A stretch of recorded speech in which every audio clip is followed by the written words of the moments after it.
Hey there, fellow foodie.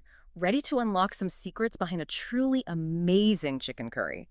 We're talking about ditching the takeout menus and diving into a dish that smells so good it should be illegal. And trust me, it tastes even better than it smells. The best part is you don't have to be some master chef to pull it off. Hmm. The source material really emphasizes how this recipe finds that balance between, keeping things simple but still getting those deep, complex flavors that make a good curry, well, a good curry. Okay, I am all about that balance. Sometimes those recipes that claim to be easy, you get started and it's like you signed up for a marathon, not a quick meal.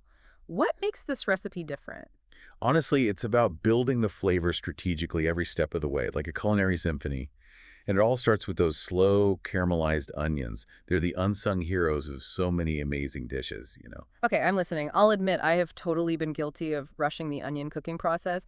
What's the magic behind letting them cook low and slow? I like to call it kitchen alchemy.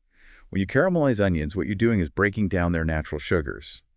That creates this incredible depth of sweetness. It's a richness you just can't get any other way. Yeah. That richness, that sweetness, it becomes the backbone of your curry's entire flavor profile. So that's the secret. Speaking of building flavor, this recipe also mentions toasting the spices. Is that really necessary? Absolutely.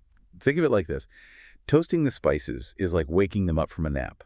When you heat them in the oil, it releases their aromatic oils. That's where the real magic happens. Those spices go from being, well, kind of flat to incredibly fragrant and complex. Okay, I'm sold on the toasting. Now, I also see some notes in here about marinating the chicken. I'll confess, sometimes I skip that step to save time, but the source seems to think it's pretty important. Oh, it really is a game changer. Think about it. Marinating, it's not just about adding flavor on the surface. It's about infusing the chicken from the inside out. That's how you get those incredibly juicy, flavorful bites every time.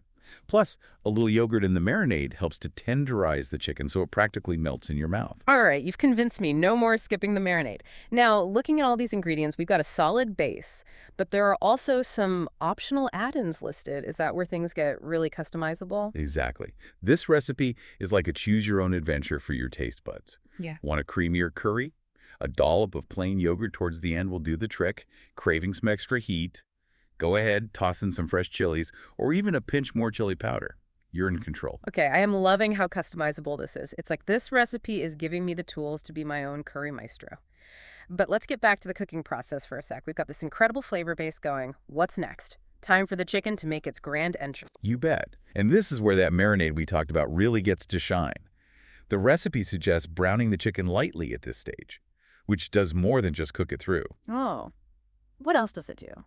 It always feels like an extra step, but I'm sensing there's a good reason for it. Think of it as adding, well, yet another layer of flavor. Browning the chicken creates those like delicious caramelized bits. It adds this subtle smoky depth to the curry. It also helps to seal in all those wonderful juices so you end up with super tender chicken. All right, I'm convinced. So we've got our beautifully browned chicken swimming in this incredibly fragrant sauce. My kitchen smells like a dream right now. What's next on this culinary adventure? Now comes the part where patience really pays off. The recipe stresses the importance of letting the curry simmer for a good 15 to 20 minutes. And when I say simmer, I mean a gentle bubble, not a rolling boil. Simmering. So it's not just about getting everything cooked through. Exactly. Simmering is where the real magic happens. Think of it like this. All those amazing flavors, from the caramelized onions, the toasted spices, the chicken itself, they need time to get to know each other, to, meld and mingle and create something truly extraordinary. I love that, like a delicious flavor party. Speaking of which, the recipe also mentions tasting and adjusting the seasoning as you go, so it's not just about following the recipe to the letter. That's the beauty of cooking. It's about finding that perfect balance for your taste buds. A squeeze of lemon juice can add a bright counterpoint to the richness of the curry, or maybe a touch more chili powder if you like things extra fiery. You're in control. Okay, sign me up for being the flavor conductor. But before we get to the grand finale, the eating part. The recipe mentions letting the curry rest. Is that really necessary? I mean, it already smells incredible. It's a step that's often overlooked. But trust me, it makes a world of difference. Think about it. Even the best symphonies need a moment of silence after the last note to let everything sink in. Letting your curry rest, even just for an hour, allows the flavors to deepen and meld even further. Plus, it gives you a chance to whip up some delicious sides. Ah, the sides. The recipe talks about classic pairings like basmati rice, naan, and roti. I'm already getting hungry. And don't forget about the option for cauliflower rice if you're looking for a lighter side. Personally, I love a simple cucumber yogurt raita. The coolness of the yogurt and the refreshing cucumber create a beautiful contrast to the warmth of the curry. Pro tip. Okay, so we've covered the ingredients, the cooking process, the all-important simmering, customizing to taste, and even serving it up with the perfect accompaniments. Is there anything else we need to know to absolutely nail this chicken curry? So we've covered pretty much every step, from prepping to serving. But are there any common pitfalls we should be aware of? Things that could trip up even a seasoned curry enthusiast. Yeah, you're right to ask that. Even with a recipe this approachable, there are a couple of things to, really keep in mind. We talked about how important it is to slow caramelize those onions, but honestly, it's worth reiterating just because that's where I see people get impatient. You mean resisting that urge to crank up the heat and speed things along? I'll admit, I've totally been there. Oh yeah, it's tempting. But those low and slow caramelized onions, they're the foundation of your curries, like depth and complicity. It's like building a house. You need a strong foundation to support everything else. Okay, okay. I'm putting on my patient hat. Now, another thing the recipe mentions is balancing the spices.